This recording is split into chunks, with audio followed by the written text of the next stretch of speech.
everybody. Thank you guys so much for tuning in to another episode of Sip and Read. This is actually a virtual book club. I'm so excited that you have decided to tune into the show today.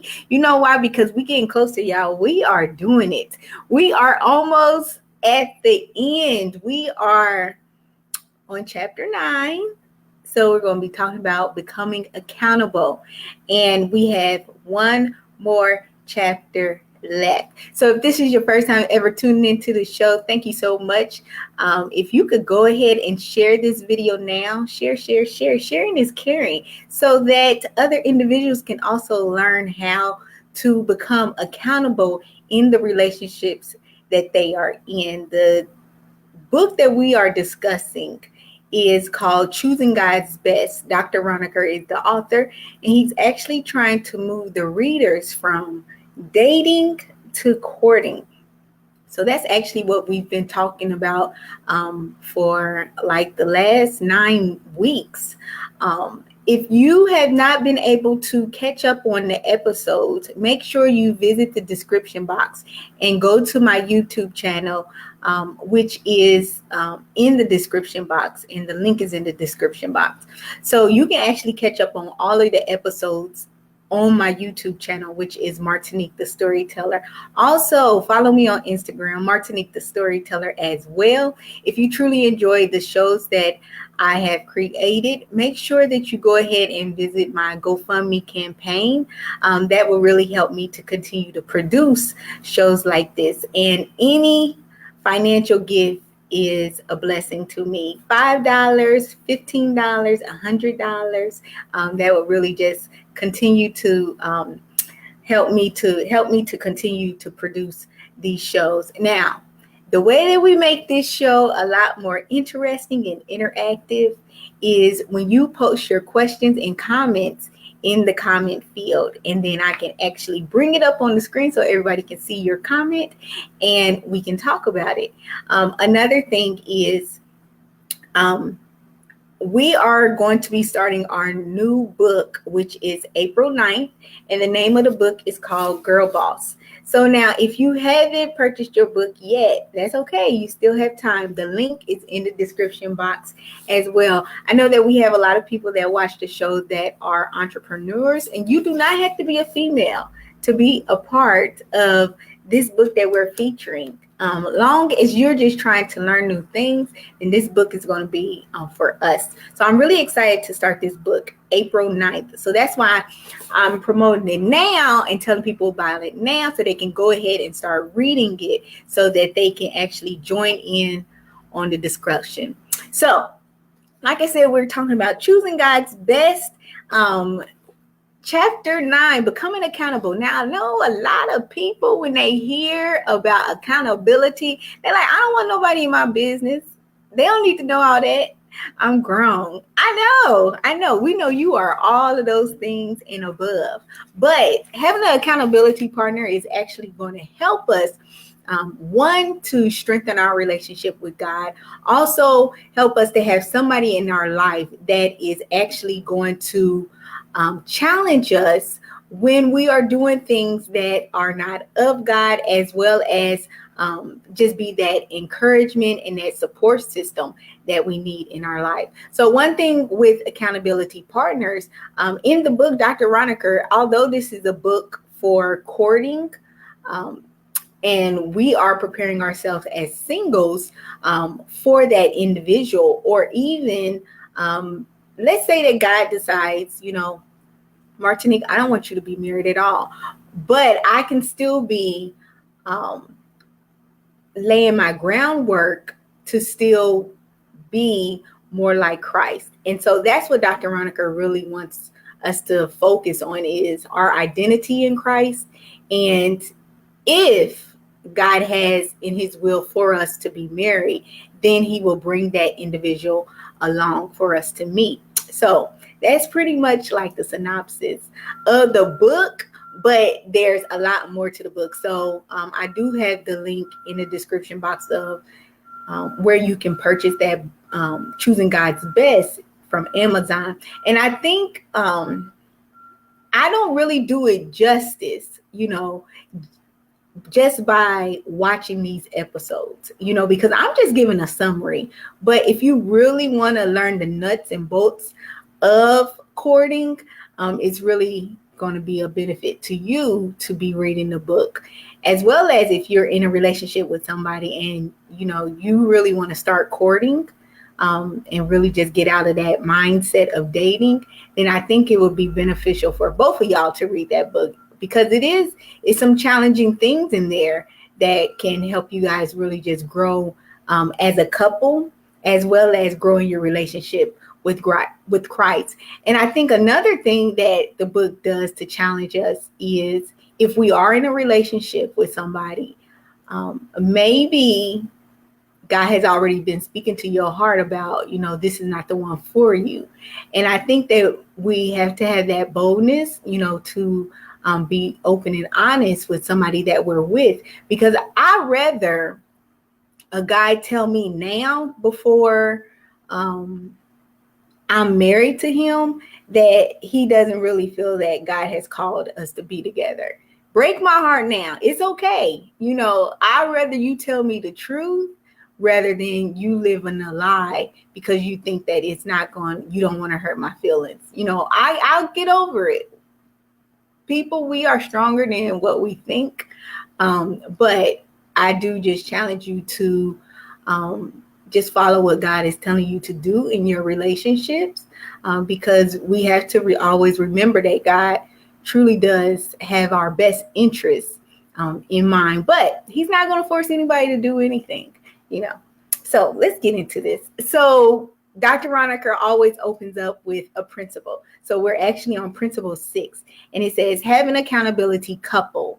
And then in parentheses, he says, parents, another godly couple, or both, oversee your courtship to provide protection, correction, and direction.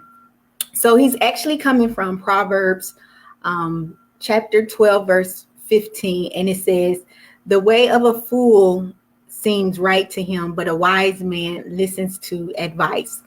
So let's talk about accountability partners. So Dr. Raunikar actually says that the difference between dating and courting is the accountability factor. So that accountability actually means being willing to have others hold you answerable and accountable for your actions.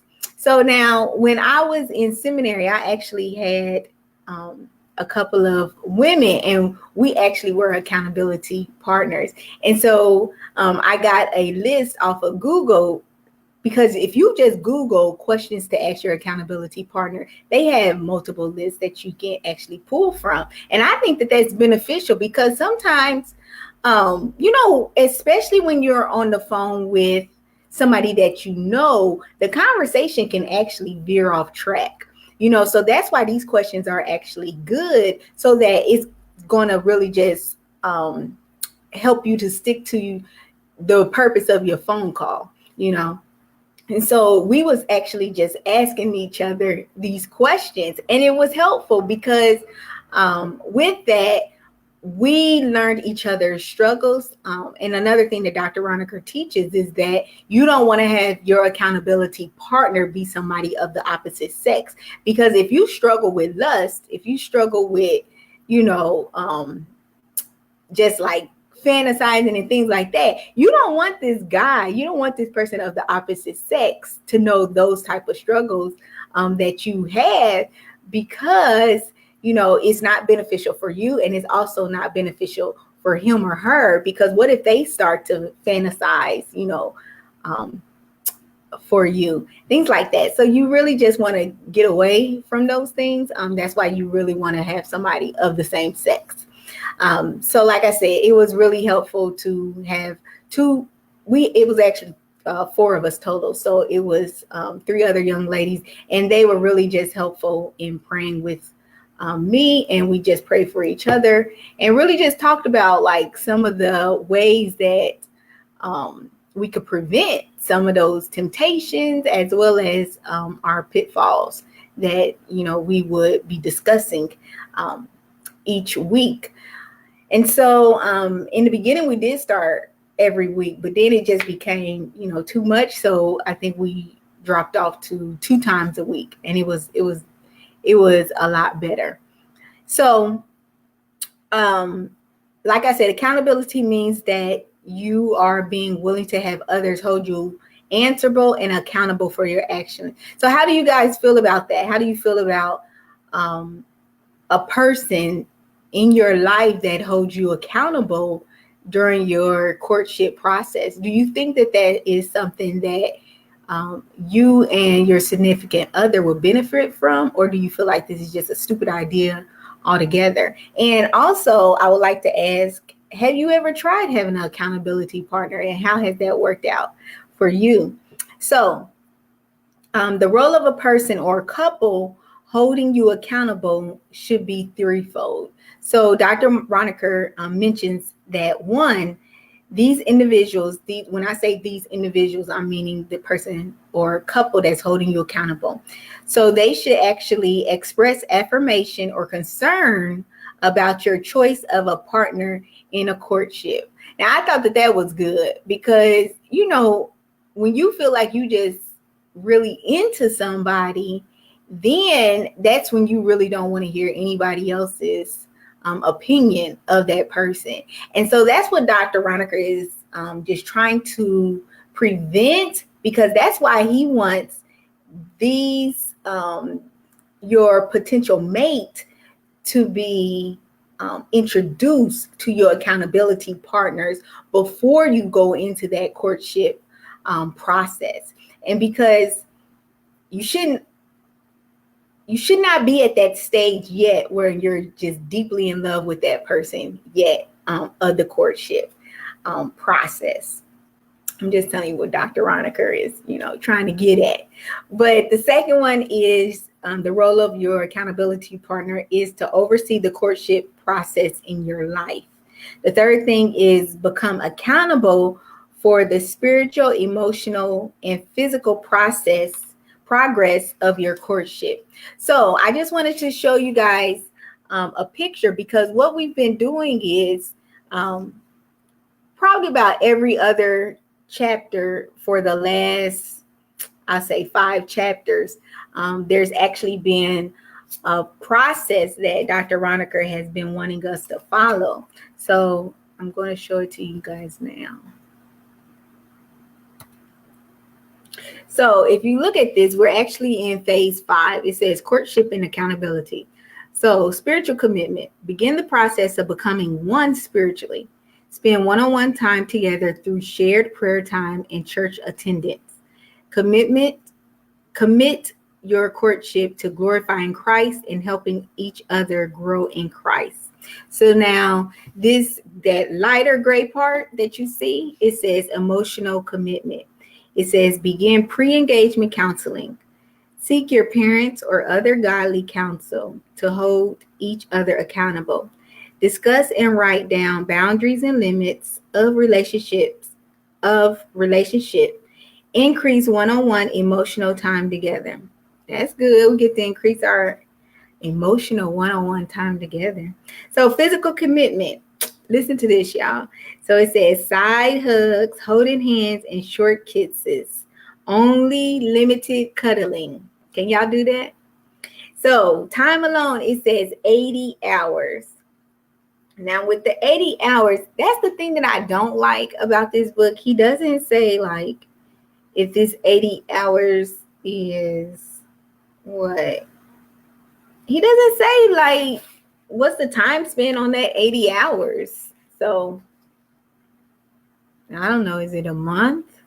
But that's something that I wish we could ask Dr. Raunikar, but unfortunately he passed away.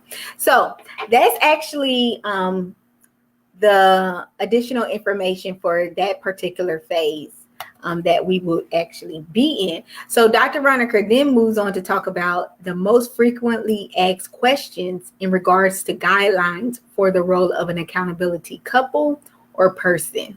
So the first question is, when does accountability start? So he says your time with your accountability partner or couple can start today. They should be a part of your life regardless if marriage is in the near future for you. These individuals are critical to your life because they help you to keep you from leading a double life by being open and honest with this or these individuals. You are willingly allowing them to serve as a roadblock to you if they see you moving in a dangerous or destructive direction. And I think we have to be mindful of their role when they are trying to correct us. It's not because they're being mean or spiteful or hating on us or anything like that. But remember, their role is to protect us. And you really do need honest people in your life that's going to give you the brutal truth if you are moving in the wrong direction. So that's another quality that you want this accountability partner or accountability couple to have. So the second question is, how do I approach someone with the accountability idea? So he's more so just saying, like, how do I approach a couple or individual about being my accountability partner or couple? He says, start with your parents first. First, explain to them the courtship process if they don't know. Even if the parents aren't Christians, ask them if they'll accept the parental role in the courtship process. Dr. Raunikar actually recommends asking God to speak through them and for opportunities to minister to them. So he's saying if you do have parents that are unbelievers, just ask God to really just speak through their heart and let you know the guidance that you should be following as your accountability partner, and also ask God to give you ministering opportunities so that they can become believers.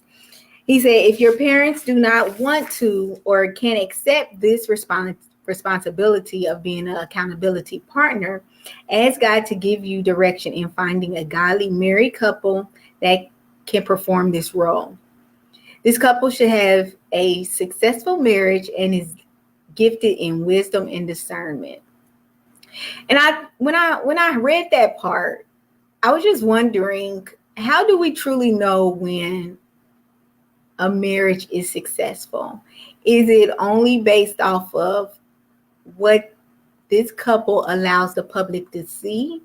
Because, a lot of couples, I don't want to say a lot, some couples might be fronting like, nothing is wrong. But I think that before you possibly ask a couple to become your accountability partner, just see if you can just start building those relationships with them to see how their relationship is, and I would not encourage rushing into this.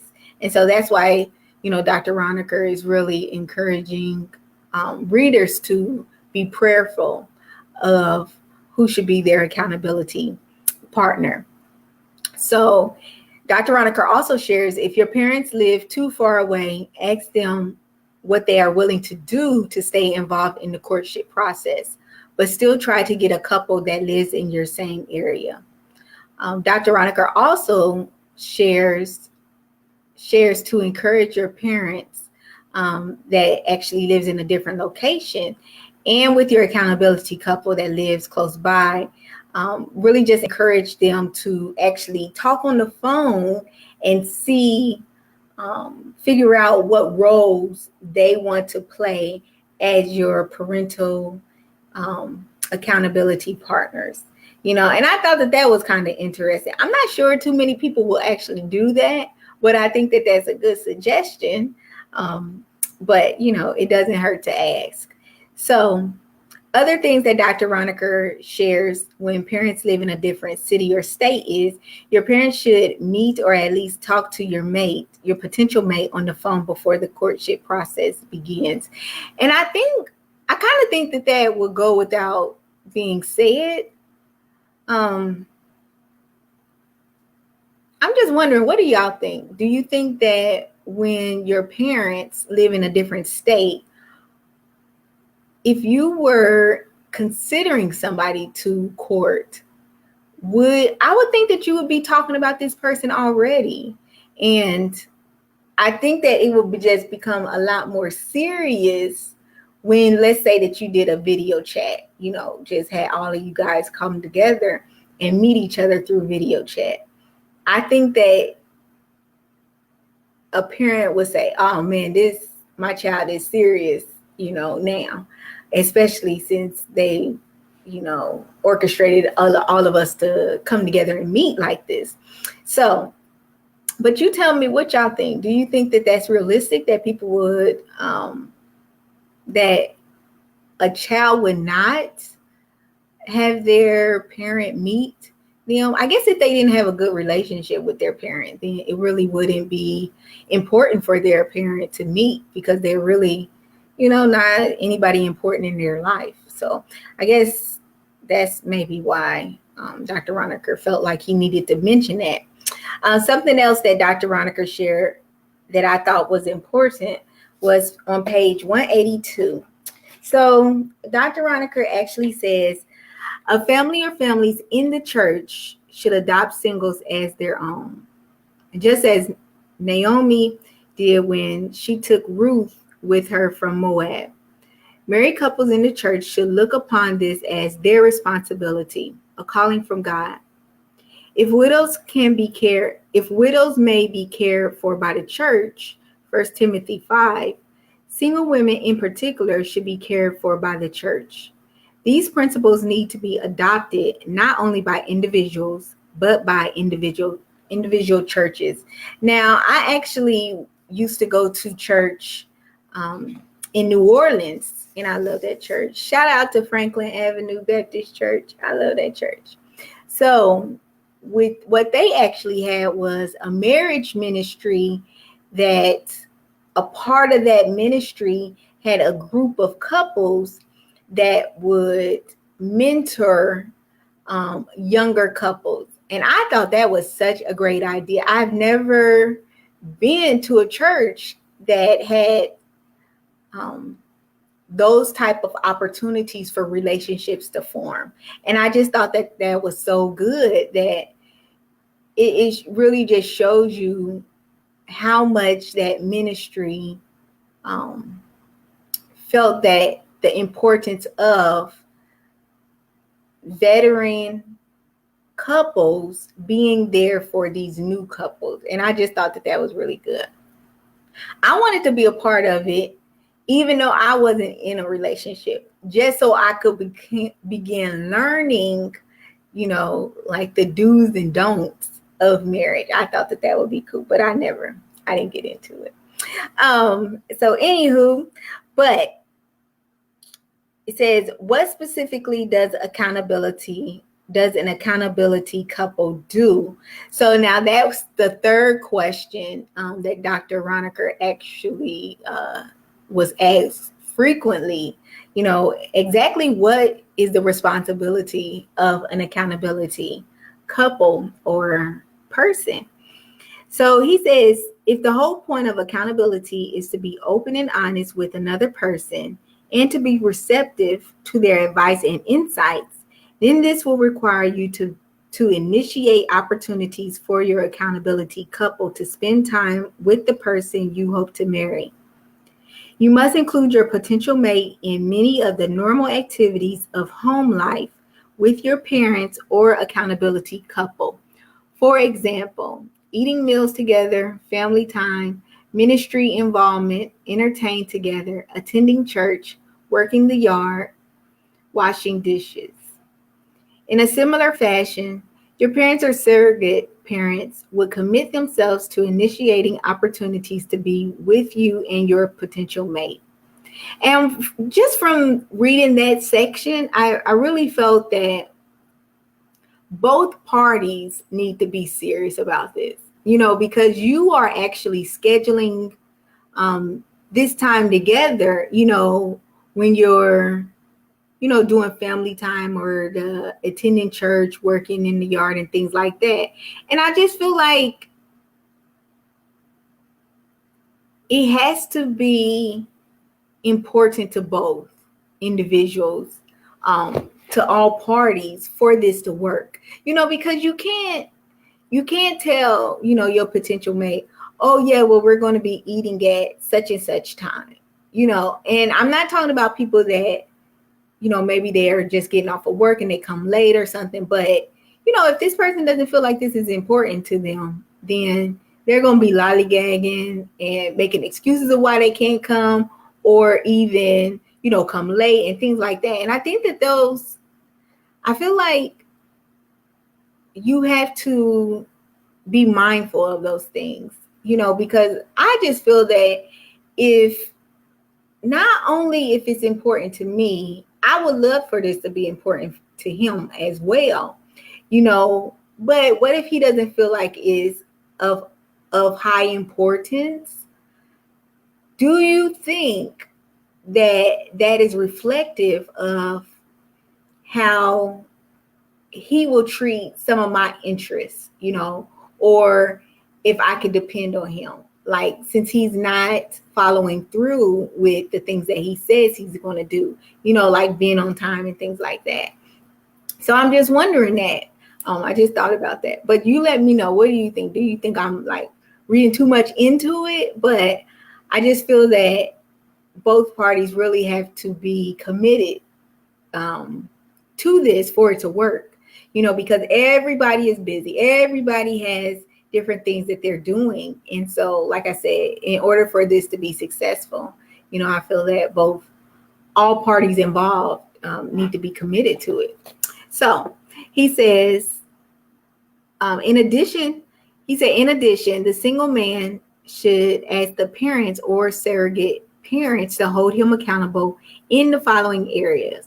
Number 1, commitment level at each stage of the courtship, time limits at each stage of the courtship, spiritual involvement at each stage of the courtship, emotional involvement at each stage of the courtship, physical involvement at each stage of the courtship. And that's why it's so important for you to actually buy this book yourself, so that you can look at the different stages that Dr. Raunikar is teaching. And that's what I really like about this book, is it does get specific on like how long you should be with the person, how much time you should be spending with this person, how much time you should be on the phone with this person. And not to say that you have to follow every single rule that Dr. Raunikar is teaching, but I think it is good to have some type of standard that you can at least look to try to implement in your relationship. So that's why I really like the phases and stages that Dr. Raunikar has introduced in this book. So he also continues to say, the single man and woman should discuss each of these areas and determine what boundaries they want on their relationship in each category. When they have agreed on the boundaries and limits, they should write them down and make a commitment to live within that agreement. Then they should pray with their accountability couple to confirm their commitment to follow these areas before God. The accountability couple has the permission of both singles to hold them accountable to these commitments. And see, that's why it's so important, to have these accountability couples and person in your life, because when you do feel like just throwing in the towel, you're like, no, you have somebody that's holding you accountable for what you said that you are committing to, and so I think that that's just something beneficial, for the relationship to grow and just prosper and things like that. And so if you're just now tuning in, make sure you go ahead and share this video, as well as just let me know that you're here watching and post your questions and comments. But I'm a strong proponent on the accountability partners and couples, because when you are at least striving to get a person in your life that God has told you move forward with this person as your accountability partner, then they are really just going to help you to grow in your relationship. And like I said, they're there to protect you, so And you, like I said, you want somebody open and honest, and not afraid to hurt your feelings sometimes, because that's what we need. So I know I need that tough love sometimes. Like, Martinique, no, you do not need to be doing that. So that's what I need in my life. So the fourth question that Dr. Raunikar actually asked was, when should accountability end? So Dr. Raunikar actually says that it should never end. He says that every couple needs guidance, and that within the first 90 days after the wedding, most marriages begin to plant their dysfunctional roots. I thought that was, kind of surprising. But I guess, especially if you are trying to do this God's way, meaning you didn't live with, I don't want to say that. I'm not going to finish that statement, because I have a friend that actually lived with his now wife before they got married, and they didn't have sex. So if you have that type of strength when it comes to temptation of not having sex with your potential, spouse, then I'm not going to encourage it. I know I can't do it. I can't do it at all. So I'm not even going to try to tempt myself. But, even if what I was going to say was, if you are trying to do it God's way, meaning like no sex or things like that, and really just try to have a pure relationship with each other, then I can see how that first 90 days, I always heard it's the first year. They say that year is brutal. And so, especially like for me, if I'm not living with this person, if, we haven't had sex, then we really got to be prayed up, because we are definitely two people becoming one, and our personalities, oh man, it's not saying like, I don't want to say I feel sorry for this guy, but we gonna have to have some strong faith together, but we gonna make it, because shoot, we waited all this time. But anywho, so he also says that, remember, the accountability couple is there for encouragement, support, and direction. So Dr. Raunikar also shares to try to get your in-laws' blessings before the courtship begins, to eliminate disharmony between you all. And then, of course, at the end of each chapter, Dr. Raunikar has study and discussion questions. That's why I'm saying it's good for you to just get the book for yourself, so you can really just take some time and read and meditate on some of the principles that Dr. Raunikar is trying to teach. So make sure that you tune in next week, next Tuesday, here on Martinique Y. Brown on Facebook, so that we can discuss chapter 10. And that chapter is entitled "Two Becoming One for a Lifetime," because that's my goal. If God has called me to be married, I don't want to just be married for 15 years. I want this to be one that I spend the rest of my life with, till death do us part. And I hope that that is also your desire, if God has called you to be married as well. And so I really feel like this book has really helped me in some areas of my life, in just being encouraged and trusting God even more to bring that individual to me, and that I don't have to try to strategically put myself in certain situations and environments, so that my chances are more likely to meet somebody, because Dr. Raunikar is truly just teaching, like I said, find your identity in Christ, find out what God wants you to be doing. And if it's in God's will for you to get married, he will bring that individual to the forefront, so you can meet that person. And so I'm telling you, if I didn't get nothing else from that book, that was just freeing to me, and I just pray that people that read this book become free from the things that society tells us that we have to begin doing in order to meet that right person, because like Dr. Raunikar is trying to teach, God is the matchmaker. God is the one who decides who we meet. Now, God is not going to force us to make that decision, but God will bring that individual into your life if He has called for that person to be your new teammate in the ministry. And so make sure that you guys go ahead and follow me on follow my Facebook pages, as well as send me a friend request and follow me on Instagram. Also subscribe to my YouTube channel. And like I said before, if you truly enjoy these shows that I produce, make sure that you go ahead and visit my GoFundMe page. Any financial gift is such a blessing to me. You can do $5, you can do $10. Like I said, it will really just help me to continue to produce these shows. Until next week, I hope you guys have a great night and be blessed. Bye-bye.